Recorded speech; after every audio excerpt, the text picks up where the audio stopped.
Ayan, so magluluto ako ngayon ng sinigang. Ayan yung kakain, no? Tuwan-tuwa. So, syempre kailangan natin ng pork. So, yung binili namin pork ay buto-buto. Kasi para makakain si Mahal. Kasi hindi pwede mataba. So, ayan. Mas gusto ko sana yung ribs, yung parang ganito. Oh. Pero wala eh, buto-buto. Just cheaper din siya. So, okay. Hindi yan mataba. Yung nga litid-litid lang. Kangkong, kamatis, okra, gabi, siling haba, labanos, sibuyas, paminta, sinigang sa gabi mix. Tapos, yan yung dinadagdag ko. Kalamansi. Tapos, may asin syempre. Tawag dito. Sa amin kasi, imbes na gumamit nito, ang ginagamit namin ay batuhan or biluhaw. So, para siyang maliit na prutas na pinapang-asim. Para alternative sa siya sampalok tsaka sa ganito. Hindi ko pa yan. Ayun, di pa natitikman ni Mahal. Pag uwi namin sa Masbate. So, dalawa kasi pag hindi pa rin kami kontento sa asim. Yan, dalawa. Anyway, so, luto na tayo. Kukulaan na natin yung pork. Yan o, ayan yung ribs. So, sarap kung ganyan. Pero kasi ito mabigat yung buto. Pero okay lang din. Yan, pakuluan nyo lang siya for 20 minutes, 15 minutes. So, kumukulo na yung ating pork. Ilalagay na natin yung sibuyas tsaka yung kamatis. Para lumambot na rin.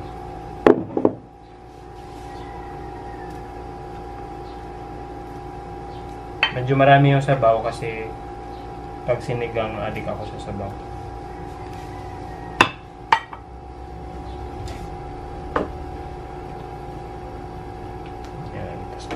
Pakuluin ulit natin. Ayan, so kumukulo pa rin yung ating karne na may kasama sibuyas at kamatis. Mag-add tayo ng gabi para maano siya, madurog tapos parang maging paste. So yung kalahati siguro pwede nyo lagay. Depende kung ilan yung gusto nyo. Pero kami, yan lang. Tapos the rest ay kakainin namin mamaya. So mamaya nyo pa i-add itong tirang gabi para pwede nyong makain. Hindi siya humalo sa sabaw. Yan. Sarap. Sarap na ng itsura. Yan. So, i-add na natin yung tirang gabi kasi para mag-start na rin siyang lumambot. Yung mga nauna kanina, dudurugin natin siya manually kung nag-start ng lumambot. Yan. Tapos, i-settle nyo ulit for 10 minutes. Tapos idadagdag na natin yung ibang ingredients. Yan. Titingnan natin kung malambot na yung mga naunang gabi na nilagay natin. Ayan, ito. Ayun, nagbiak na. Sabi ko kay Mahal, paano niya malalaman? Alam daw niya yung itsura. Yan o, biak na. Aray! Mainit. Wala kaming malahing kutsara eh. Yan, ito yung mga una ko nalagay. So, pwede mo rin kunin para hindi mahirap. Oo nga. Dito. Yan, para hindi kayo mahirapan. Ito yung mga naunang nilagay namin. Init. Paano nalalaman? Explain mo, Mahal.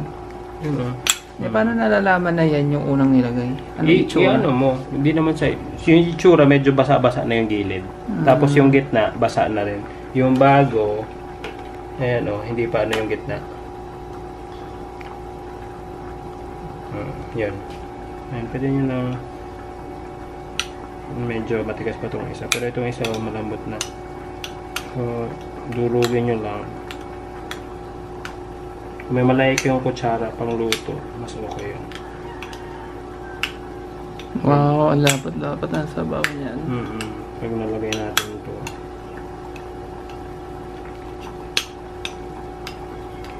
Yan, mas balik ka na lang.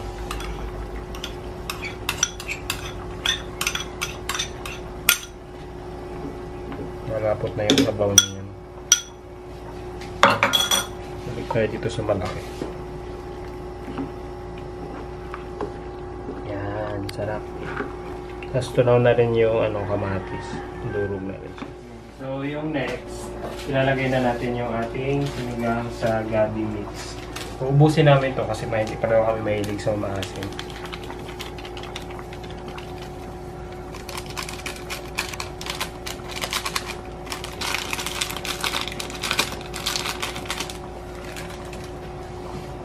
Then, yung ating kalamansi.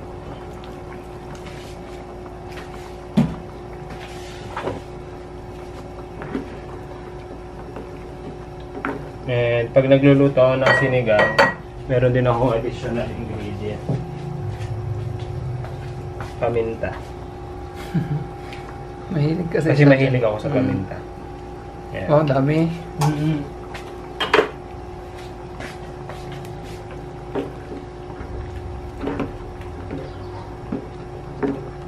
Tapos pwede nyo na tikman kung okay na ba yung lasa, humaalat. Tapos pwede nyo lagyan ng asin.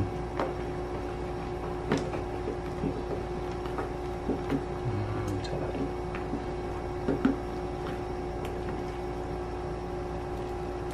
Parang masyado malapot. Dapat mas marami pala yung nalagay nating gabi. Pero okay na yan. Lalapot pa yan mamaya. Yan. Yung maglagay na tayo ng asin, pampaano lang, balanse ng lasa. Kasi wala pa tayong pampaalat. Tapos timplahan nyo na lang. Yan. Ang ganda na ng kulay. Nag-start na rin siya lumapot. Kasi natutunan ng gabi. Lapot na. Sarap. So, pwede na natin i-add yung yung ating, oh my god, nahuli yung sili. Nahuli yung sili. Okay Dapat lang, kanina na pampabango. konti. Para medyo bumango na. And yung ating Labanos. Labanos. Yan. Amoy ano yan? Utot. amoy utot actually. Pero Pero masarap. masarap. Konti lang din nilagay namin kasi daming gulay bago nila maubos. Yan. Okra, 10 piso lang. Yan, favorite ko yan. Natin pala. Ko din. Hindi kami naglagay ng sitaw. Usually kasi yung iba nilalagay ng sitaw. Medyo hindi ako. But okay lang ang sitaw. Mas masarap lang itong okra. Yan. Tapos cover nyo ulit. Mga after 3 minutes, pwede nang buksan ulit. Tapos ilalagay na natin yung huling ingredient. Yan, kumukulo na. Minluto na yan. So, yung huling ingredient na lang ilalagay natin. Yay, kakain na. Kakain na tayo. Gutom na si Mahal. Kanina pa siya nag-inom. Dami kong makakain. Dagdag 1 kilo na naman ako. Yan. Luto na yan. Sobrang lapot na gabi. Sarap. Ako naman gusto ko yung medyo hindi sobrang lapot. Ako rin naman. Oo. Sobrang lapot ba? Lumalapot na oo. Dahil sa gabi. Hindi, okay pa. Pero dahil yan, cover na natin. O kasi pag sobrang lapot, parang lomi na yun. Yan. Yan. So, luto na yung ating sinigang. Yay! Sarap. Sarap.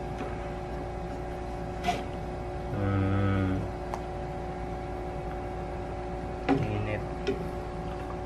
Pili tayo ng magandang part.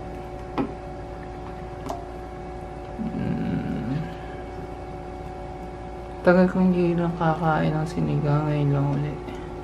Nababoy. Kumain kasi kami ng sinigang na hipon sa La Union. Okay, ito na yung sinigang ni Mahal. Yeah. Hindi kita. Yan na lang, pakita mo na. Yan. Sarap. Yan. Yan. Kompleto sa gulay. Oh, sarap. Tapos meron kaming soup. Sa soup. Na mukhang malhapo talaga. So, titikman na natin. Hindi masarap. Grabe ka. Baka maniwala sila hindi masarap. Tignan ko muna. Ay, sorry. Tignan ko muna yung soup. Lapot. Sarap na asim. Gabi. Ang sarap. Nalalasan ko pati yung asim ng kalamansi. Sa amin kasi sa Bulacan walang kalamansi. Ako lang yun, nag-invento ko lang yun pag nagluluto sa bahay. Pero nagsisigang kami ng mangga. But Maasim alam ko din. din yung mangga. Pero mas, pag sinigang talaga, mas gusto ko yung, sabi ko kanina, yung batuhan, yung bilukaw. Kesa sa sinigang mix. Tama lang lapot. Mas masarap na rin. Sarap. Yung sabaw pa lang ulam na. Mausok pa. Buti naman nagustuhan mo. Balbasarado naman ako. Kain tayo. Kain, sarap. Yan, pag weekend, nagre-rice kami pareho. Tsaka ngayon nagluluto na kami ng weekend. Mm-mm. Dati puro fast food. May progress. Sarap. Tapos gumawa din si Mahal ng Lemonade. Cucumber lemonade na may honey. Diba? Sarap. Yung nagtatanong, di pa rin natin natuturo. Sorry. Ay, hindi pa natin nagagawa ng video? Meron na, pero yung isa yung may lemongrass. Yung may lemongrass. Oo. Next Ang time. gabi, hindi ko mabitawan sa baon. Sarap. Hmm? Galing-galing naman yung Mahal. Thank you, Mahal. Welcome. Kain tayo. Sarap. Tapos yung durog na gabi, nalalasalasahan ko dito. Nakukuha mo yan. Medyo lang, hindi ko masyado nalakasan ko yung apoy. So, medyo na-overcook ng kaunti yung mga gulay. So, huwag nyo kakalimutan na i-check yung level ng fire para hindi ma-overcook. Sarap. Promise, sarap. Buti naman. Sarap pala yung may kalamansi. Iba yung linamnam nun eh.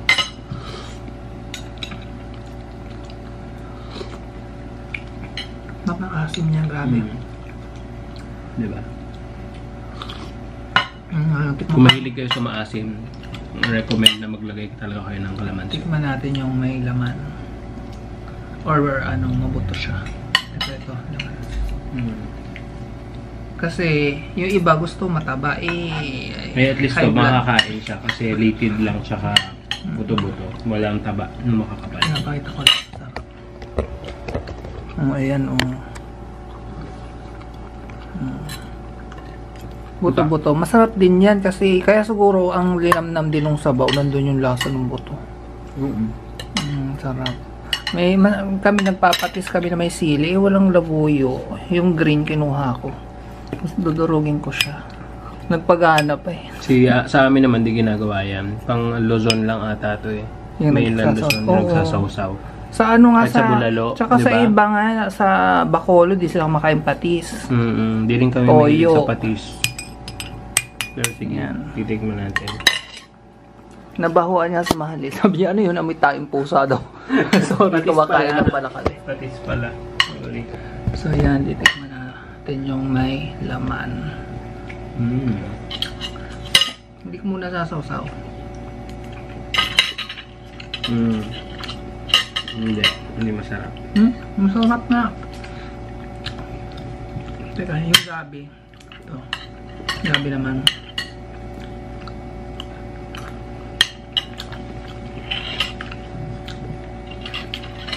Tigas pa. Medyo. Gusto ko siya yung Mas malambot. malabo. Tapos okra. Okra sakto lang pala.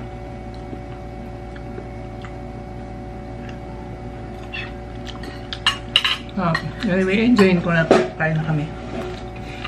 Parang Kain.